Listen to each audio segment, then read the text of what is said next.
I love my baby, right? I love my baby so much, but I just don't feel like myself. If only one of them had mentioned that my life would come back to me, Mm, it really could have saved me some dark days. You know, when you're in the hole, oh all my you can gosh. see is the darkness. Right.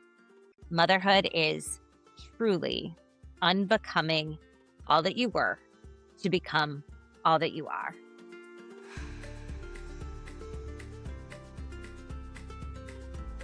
Hello, and welcome to the latest episode of the Inner Alchemy Show. I'm your host, Ashley Logan, and I am so happy to have you here today.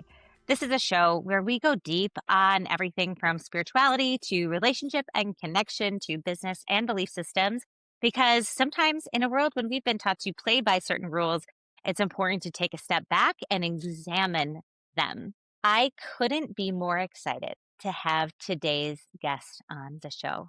The timing is perfect. We're coming up on Mother's Day. Joining me is author Sarah Cassidy. She recently published the book Swaddled, Sage Stories to Wrap Mothers in Love. And we are here to talk about all things motherhood and what it actually means to become a mother and what it actually means to have your heart walk outside of your body. Not what we've been told, but what's actually true. Sarah, I'm so happy to have you here today. Thank you, Ashley, for the beautiful introduction and for all of the teased truths within. It was beautiful and apropos to this time of year and hopefully to the circumstances of those listening today. Well, I think the truth is that, gosh, I think a lot of us were gobsmacked by motherhood. And also there's shame that, oh gosh, there's just so many things so many different threads I could pull, so many different directions to go down. But what my observation is as a mother of three little kids, mine are almost 6, 8, and 10 years old, is that there is a definition of motherhood that is sort of handed to us, and it's really rooted in commercialism.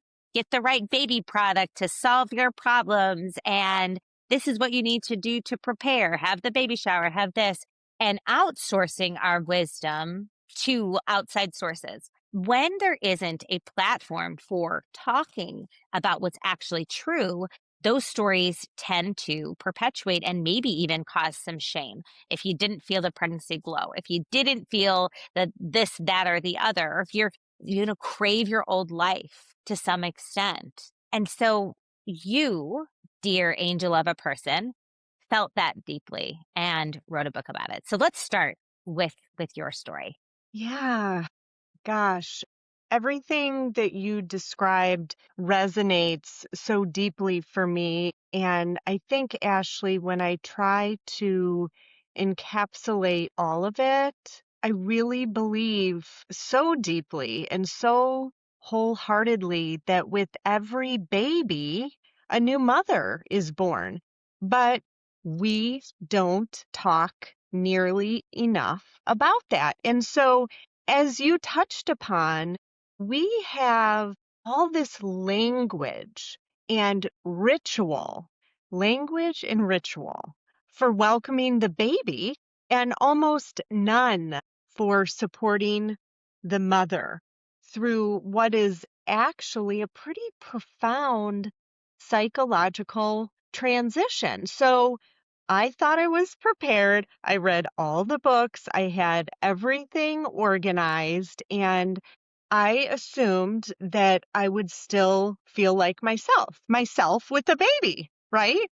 Myself with the carrier and maybe an expanded waistline, but I figured I would feel like myself just with a baby. So what surprised me so much was how motherhood, to use your word, actually unraveled my sense of identity. And I remember having this quiet thought. I love my baby, right? I love my baby so much, but I just don't feel like myself. And now, reflecting back, I see that nothing was wrong. My son was healthy, blessedly healthy. We were okay, but internally, I felt like I had kind of disappeared. And Yeah. I expect that I was not unique in that. Mhm. Right? The sad, for lack of a better word, bit about that to me looking back is that in that moment at that time, I didn't understand that. I thought that how I was feeling meant that I was doing something wrong.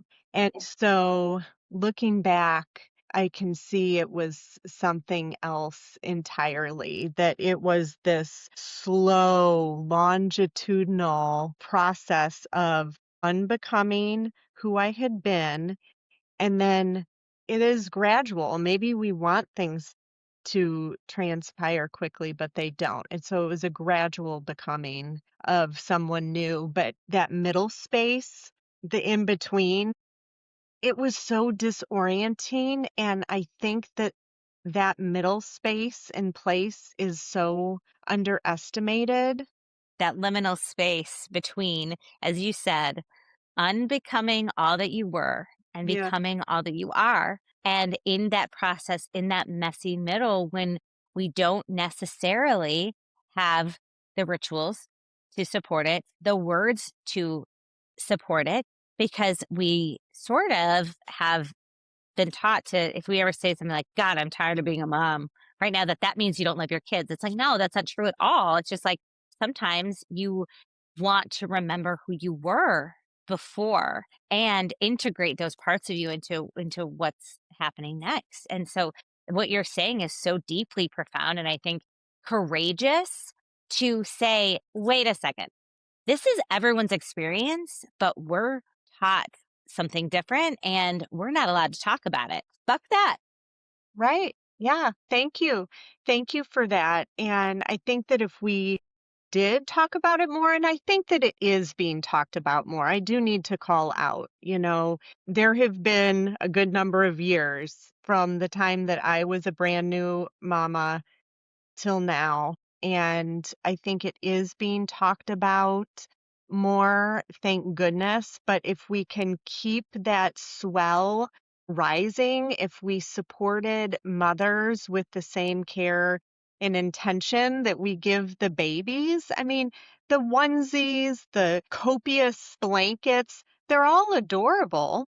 Right. But if we could shift it away from, like you touched on, Ashley, the external input, away from the material, away from the books that historically focus on how the baby behaves.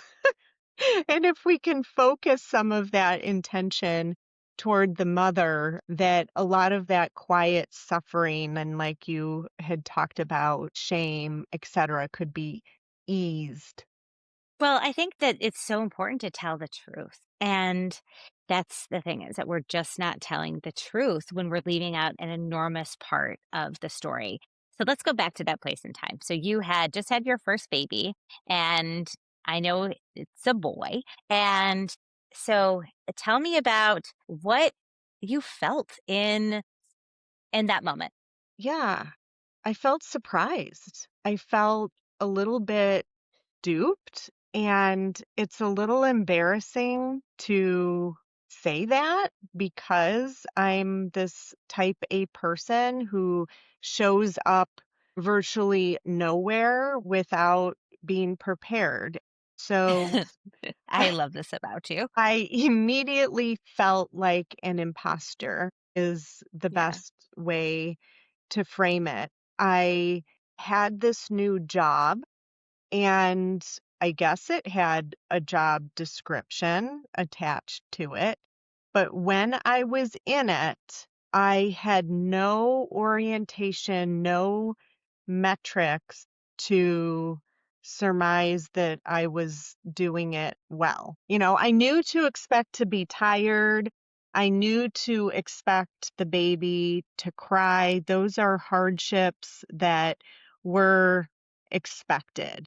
But the grasping for purpose other than keeping the child quiet, which was meant to equate to content, just was not evident to me. Yeah.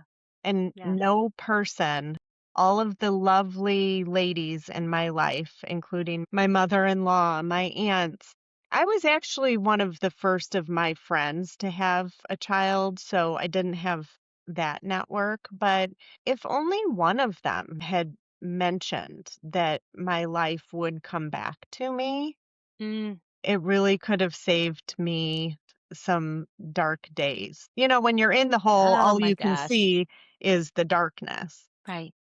That your life will come back to you. It's so easy to get into that cycle of like, especially, gosh, those early days of motherhood when it's like, feed the baby, change the baby, where's the baby sleeping, whether the who's watching the baby, like everything is centered around keeping this child alive, and rightfully so, with so much devotion.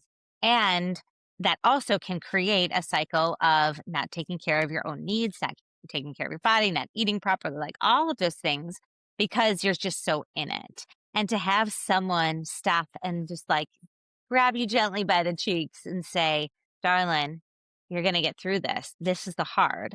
And there'll be different kinds of hards, but at least you'll feel like yourself later. Yes.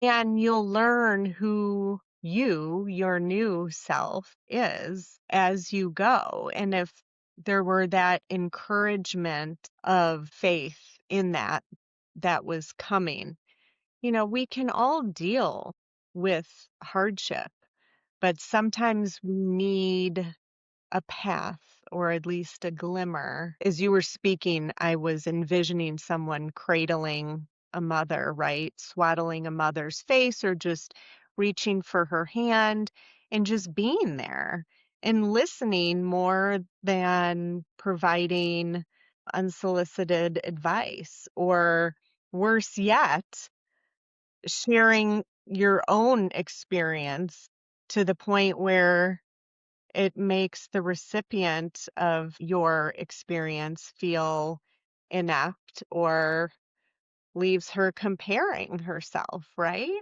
Oh my gosh. Oh, that's just so, so, so true. So true. The unsolicited advice and also the comparison. Experience sharing is a helpful tool in terms of saying, well, this is what worked for me or this is what we did. But also it's like knowing when to just back the fuck off Yes, and say, you're doing so great. Gosh, you love your baby so much. What can I do for you? How can I feed you? How can I take care of you? And understanding that everyone's journey of motherhood is unique. Everyone's journey of motherhood is going to evolve how it's meant to evolve for that individual, and to hold that person, trust that person, and be supportive. And also just remember how dark and dismal some of those days are in terms of sleep deprivation, burnout, worry, exhaustion, and, as to your point, a whole host of lack of true resources for nurturing the mom. Poor yes. those poor mamas. So this is what led you to write Swaddled, my dear. And this book is amazing. First, tell us a little bit about how the book is structured. Sure. So I'm going to back up a little bit. So I've already discussed sort of part one of what prompted me to write the book, and that was my own experience. And once I came out of that, the quiet yet persistent desire to help other women feel less alone than I did, right? So there was that. But then there was a second matter, an aspiration, and the two ended up converging. So the second was also a quiet one, I would say, even buried, out of a sense of practicality. And that was to write a book. Writing a book had always been somewhere in my mind. And I'll share that it was seated in my mind as my parents, my dear father in particular liking to share with me that they named me Elizabeth Sarah instead of Sarah Elizabeth because it would look better on a book cover one day. No Oh pressure. my gosh. No I love pressure, right? that. And so I thought it might help some of our listeners to know that I had these two seemingly independent aspirations come together, and what wove them together was an introspection exercise I worked on with a life coach a few years back. And as a part of that exercise, there was a series of questions and prompts that led me to link those two aspirations. And thereafter, maybe you have those deep moments in the shower. I call them shower moments, like where you receive these downloads Oh, about yeah. ideas for your life. And the book title came to me. Of course, I believe that was my father helping me out. But all to say, and to sort of bring what we've talked about so far into a vessel, the three core messages are you're not alone. We've talked about that. You're already the perfect mother for your baby, regardless of how everyone else is doing motherhood. And then lastly, your life will come back to you. So, beyond those messages, Ashley, I really wanted to offer women an instant community within this book.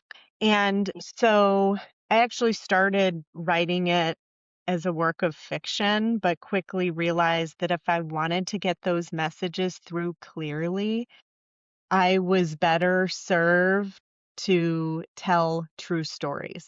Here we are.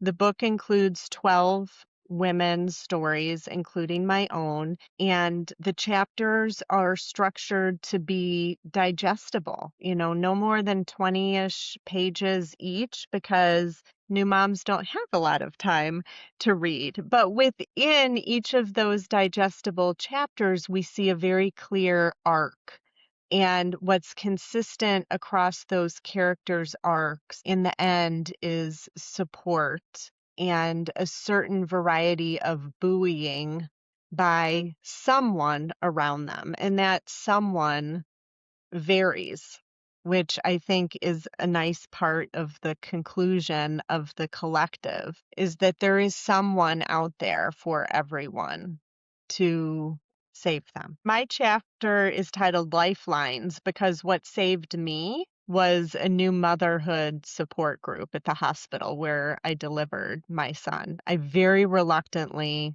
showed up, but that's what saved me. And so each chapter opens with a quotation. Wait, Sarah, will you Yeah. just say one quick thing here? Yeah. Because I just want to clarify before you dive in. First of all, lifelines, I mean, that resonates so much. But when you say saved me and that everyone, every mother will be saved in some way, can you just add like one little layer of what that means and what that looks like and for context? Yeah. And I realize that that may have sounded dramatic. I didn't mean Mm-mm. it to sound dramatic. When I say saved, I will clarify that in my season of new motherhood way back, I was not diagnosed with clinical postpartum. If I had showed up in that same state today, might I be? Possibly. Does it really matter for this context and how I felt I needed to be saved and then was saved? Probably not. And so when I describe a need to be saved, it was that sense of isolation, not physically, because I did actually have a couple of individuals who helped. And therein is that question of how is it different to help and to hold a person, right? Especially in this space that we're discussing, new motherhood. So I felt isolated, I felt alone, even in physical company, because I was not in connection with others who were experiencing what I was, Right. or at least who were talking honestly about it. And I think, Ashley, if, and this is no knock on my mother and my mother in law, but if they had shared honestly and opened that door for me to cry and really say why I was crying instead of Mhm. go into the bathroom, pull myself together, throw cold water on my face, and say, "Oh, last night was a sleepless one." I just wanted to carve out or specify that even if you don't have someone who's going through it at the exact same time as you, as long as you have that person who is lowering that barrier to perfection and opening that conversation. Yes, that makes so much sense. It's the one who's willing to go there with you, the one who's willing to let you be seen, the one who's willing to see you. Okay, so what I love about everything you shared with the book, it's this wide spectrum of different stories in each chapter. And my favorite thing about this is that you did include your own. And what you were saying earlier is that you open each chapter with a quote about motherhood that sort of anchors the coming text, which is just so beautiful. And as a word nerd and a writer myself, I love this so much. And also, yours opens the story and it's so poignant and sets the tone for everything else. So, if you would, will you just give us a little taste of your chapter, Lifelines? Yes, thank you. So the quotation by Ashley Hetherington reads, "I dare you to take off the mask of perfection and show up as you are. Feel the freedom, the relief, the lightness, because when we are real, that's when we actually heal, and those around us just might heal too." I don't know about you, but I carry my masks around still. And maybe on a good day, I'm brave enough not to use them, but masks are real. Figurative masks are real, right? And so, yes, I tried to throw the net wide in terms of highlighting different circumstances of new motherhood. I couldn't bite off everything, right? The whole idea was that these pages within the book, these static pages, would become a springboard for many more mothers to share their stories. But whether one woman's most overt challenge was how to feed her child, another mother's might be her health or the health of her baby, another one might be struggling with returning to the workforce. But beneath all of it, we're all experiencing the same internal patterns, things like comparison, shame, that feeling or that question of, am I the only one who's having a hard time with this? And so, even though these are heavy things, I tried to weave some humor, even, throughout this. So, looking back, when I look at some of the scenes I wrote about myself. If I could go back to that today, I wonder how I would do it. But I hope that readers find a chuckle here or there, even though it felt pretty heavy at the time. Well, I think that levity is how we get by, and there's actually like the terminology for it is rosy retrospective that allows you to reflect back on a time with more positivity than it was. And I am very much convinced that that concept is the only reason we have a human population because then we are able to forget about the birth process. We're able to forget about what it feels like in your body to be so sleep deprived that you will feel like you're inches from death, which is just amazing. And I think that when you're thinking about these moments and what's real, I can think and remember very clearly one of my dear friends who you know as well, photographer Maggie Rife Ponce, she sent me a message. Her first was born mid February, and my first was born the following late March. And she sent me a note that just brought me to tears. That was just about like the giant engorged milk boobs and what it feels like to be so tired and what it feels like to be absolutely on the brink and how that is coupled with so much love. And I remember being like, these are the most honest words that anyone has spoken to me about motherhood. And it was so beautiful. And I will never forget them or her or that. And the reality is that as we're thinking about the generations of mothers and the initiation into motherhood, we've almost let the experience be hijacked by this commercial framework that is literally lives under a mask. And that to me is devastating. And that's the part that as you are out there telling the truth and writing true stories with humor, with whatever way is going to let people access the truth within them, it allows us to change the paradigm for our daughters to say, listen, dear, I got you. This is going to be hard. I will show up however you need. I will bring the food. I will leave. I will like whatever you want me to hold the baby. Great. So you can go outside. It might be different every single time. And I'm not going to assume I know how you feel in this moment, but I'm here. And holy shit, how that would change the mental health for mothers. Not to mention all of the other fucked up things about maternity leave and going back to work and the other societal pressures that add a huge weight of anxiety. But My gosh, my mind was exploding as you were talking because there are so many avenues off of what you just proffered.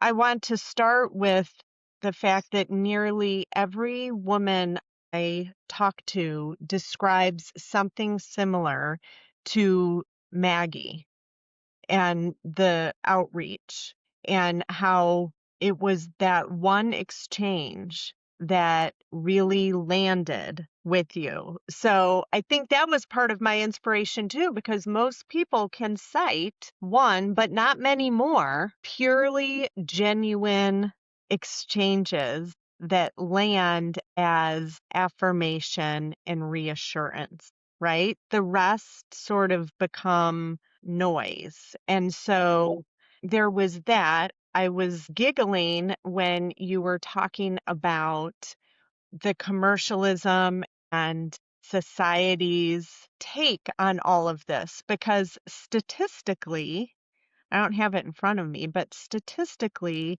much more than half of the female population ends up being mothers.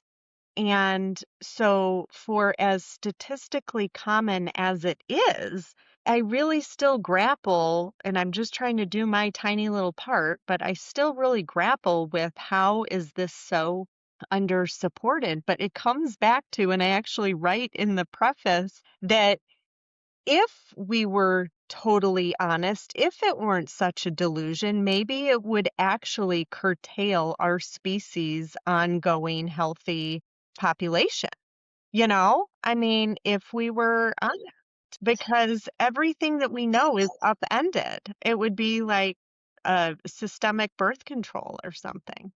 well, I think though that what happened might even the opposite be true, is that we would have more support because we would understand how important it is to birth in a room with other women, that we would understand that actually getting out and about within 40 days of birth is not a victory, doesn't make you stronger, doesn't mean you bounce back better. It actually means that you're not listening to yourself.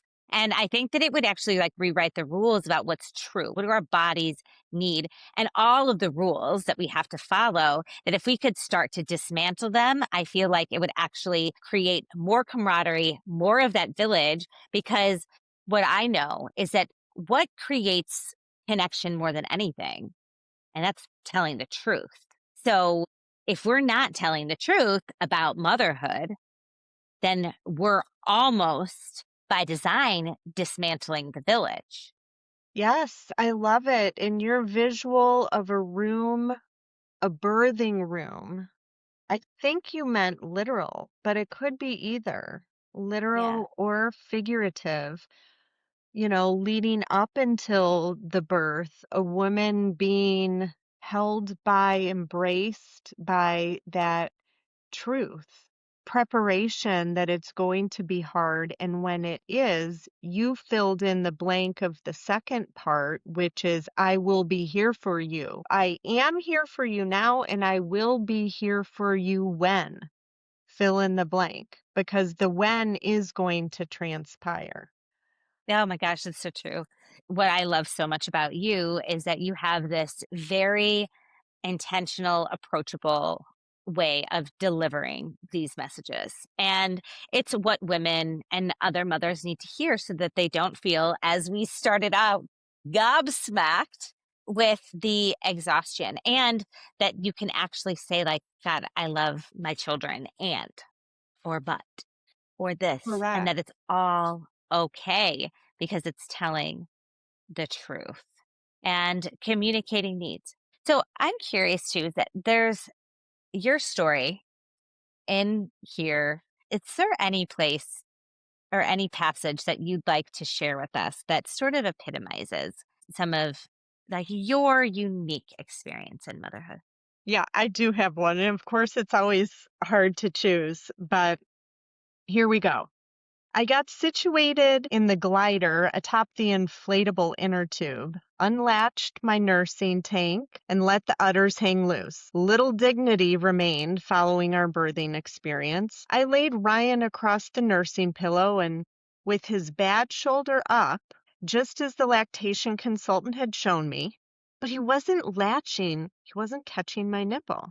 We'd had success at the hospital just 2 hours prior. What was different? What was I doing wrong? Mental struggle shifted to physical pain, and as one of the spool's worth of stitches poked me like 1,000 porcupines in my pants, I squirmed, trying to find a weight distribution that didn't annihilate my fourth degree episiotomy or displace the gargantuan sanitary pad. I delicately switched Ryan to the other side, and he did latch, but released way too quickly. I tried to shimmy my nipple into his little fish mouth, but his jaw wouldn't open wide enough. Without a latch, there would be no letdown. And thanks to all the literature, I knew exactly what wasn't happening. The more upset Ryan became over the absence of farm fresh milk, the less I could focus on proper technique and the more pressure I imposed. I couldn't feed my baby. I wasn't doing the only job I was charged with in the moment. Over the ref's whistles, Doug heard Ryan's growing agitation and came in to check on us.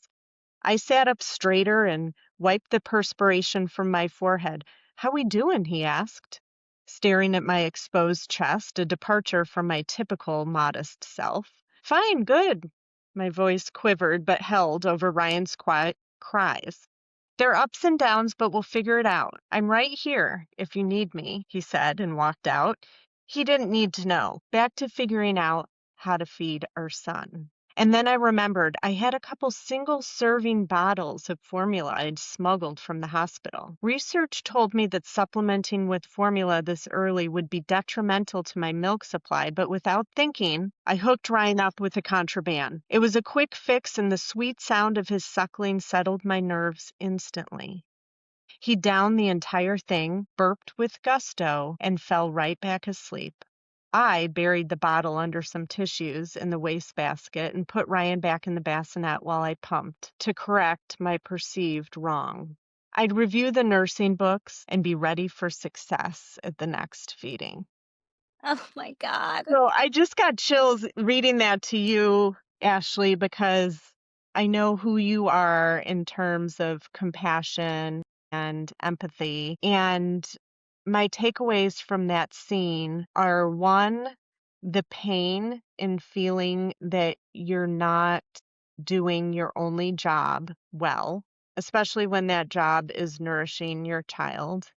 And then the shame I felt when I did figure out how to feed my child, regardless of what your orientation is to feed a child optimally. in the moment, I had figured out how to feed him and he was happy, but I still felt like a horrible failure, so much so that I was hiding it from my life partner. So that's a lot.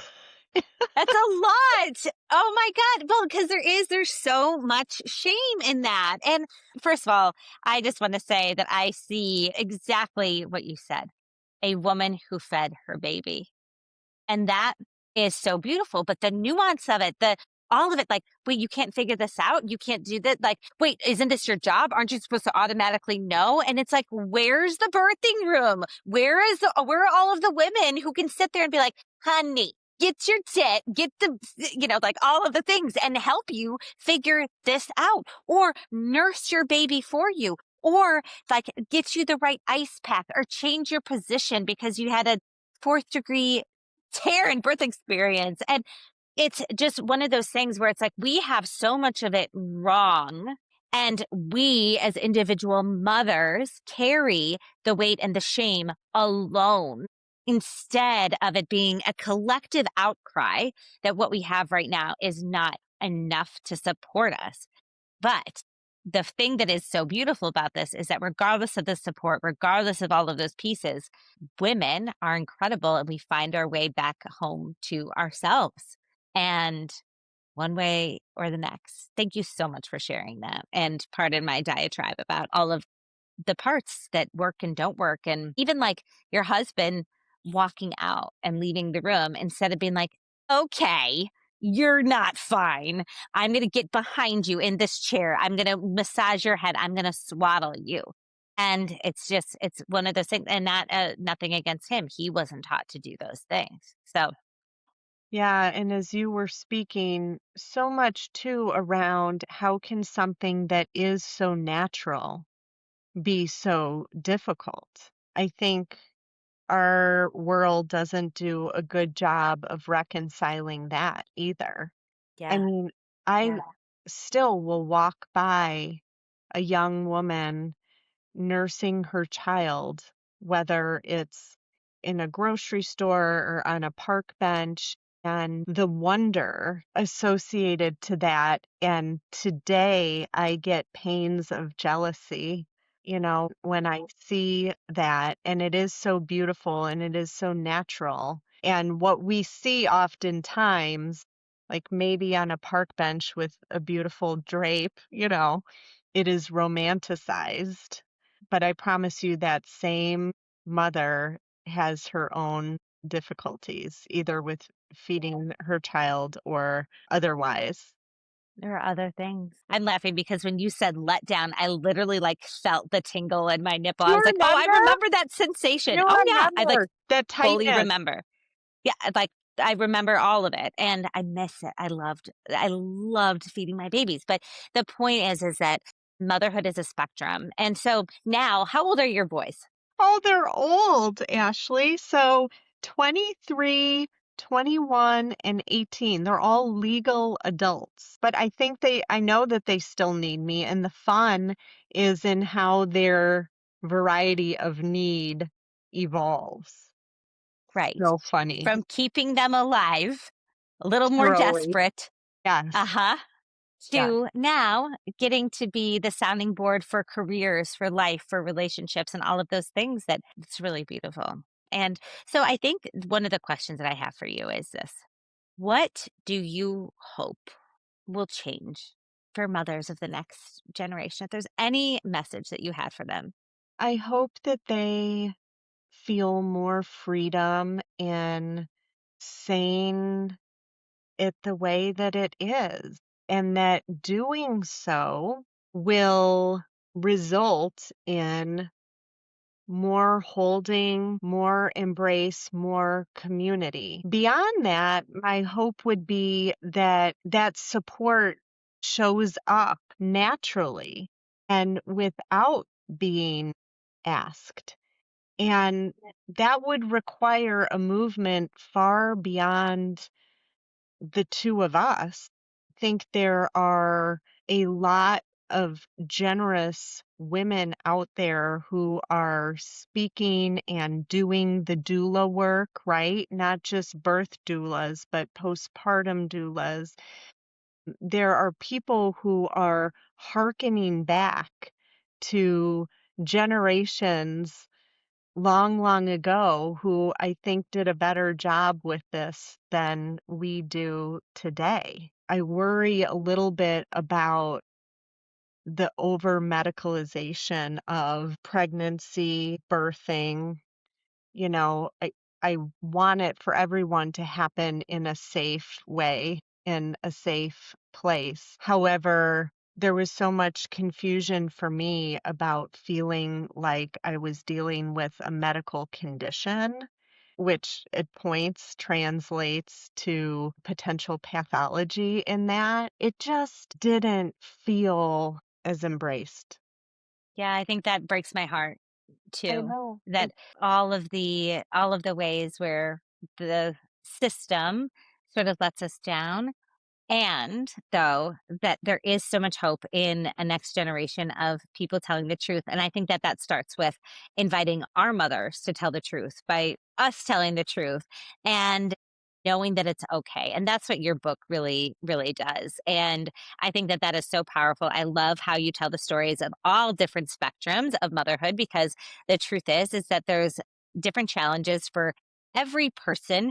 There's different scenarios that impact the way we birth ourselves as mothers into the world, and being the time and attention that you took to identify even just a fraction of those different elements is great. So now I want to know, and I'm going to put you on the spot because you know that I want this bad. How are you going to keep telling these true stories, Sarah? Yeah.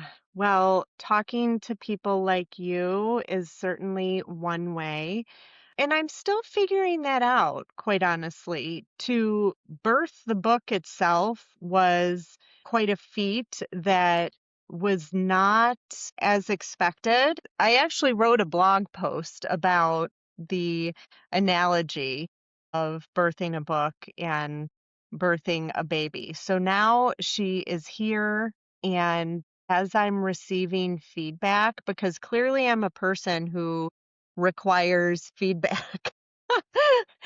Upon having received that feedback and hearing women say, even though the circumstances of those 12 stories were different, I saw myself in either multiple, or I've had people say I saw pieces of myself in each one of those stories. And so my hope is that this book will be distributed by the places that women find their community. So my call to new mothers is please don't even attempt to do this alone, whether it's a virtual mothers group or in person. I love the in person forum personally. It's what helped me. And there are now some brick and mortar places popping up where mothers can take their child without their hair coiffed, without their makeup on, and show up and find people who are going through the same thing. My dream is that these stories will be distributed by postpartum support groups, community centers, churches, anyone who is doing the brave and honest work of supporting new mothers. I love that so much. And I would love for you to tell people how they can find you, find the book, and connect with you. Yes. So my website, which is Swaddled by Sarah, thank you, Ashley, swaddledbysarah.com. And there are links there. Certainly, the book is available on Amazon, any other book retailer where you like to shop. There is a blog there, and there is a contact page. And so, if anyone listening would love to share her story, I would love to hear it. And just so grateful to be able to talk to you today about all of this, Ashley. You are doing the work of the angels. That is very kind of you to say. I view you as an angel with just how open your heart is and the way that you move through the world. I'm so glad that our paths crossed and that I had the chance to have a front row seat into birthing Swaddled. And, the thing is that if I'm going to say to those listening who are in various stages of motherhood, it's this: you, whether you have kids now who are leaving the house, you were a young mother once. You were waiting for that positive pregnancy test. You were going through all of the stages of birth and the months after. And take a moment and remember it and talk about it. Because as we go through life, we move from one stage to the next so quickly. And sometimes I find that we start to lose our authority on chapter that we just closed. And the truth is that that's not the case. The truth is that your body remembers. You have so much wisdom, and if you can tell the truth about your motherhood experience, it helps carve a safer, more true, more loving path for all the mothers who are coming. Yes, I love that call to action because I've always felt that this was multi-generational in nature, this whole call, because every single woman holds immense wisdom, and the Yes. gift is in sharing it. And sharing it often entails vulnerability. In sharing your own vulnerability, you're offering that to someone else and giving that someone else permission to share her And own. And so it's a beautiful cycle, isn't it? yes, and you might just very well be someone else's lifeline. I'm just so Very good. glad that we got to I'm so glad that we got to spend the time together. And I will say this: Mother's Day is the perfect opportunity. It's coming up, depending on when you're listening to this. Mother's Day is coming up, and it is a really perfect time to honor yourself, to reflect back on all of the different versions of mother that you have been throughout your journey, whatever that has looked like, and to send yourself some appreciation for all of the paths that you took, all of the shoes you tied, all of the boogers you had to clean up, and everything in between. Motherhood is such a beautiful gift, and it's raw and real and messy.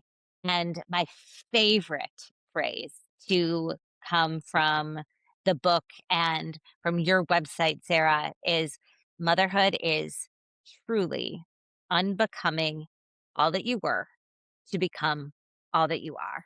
And if you're in the process of becoming, know that there are generations of mothers behind you. And when you speak truth, we all rise together. So please follow along. I will, in the show notes, share all of Sarah's contact information so you can pick up your own copy of Swaddled.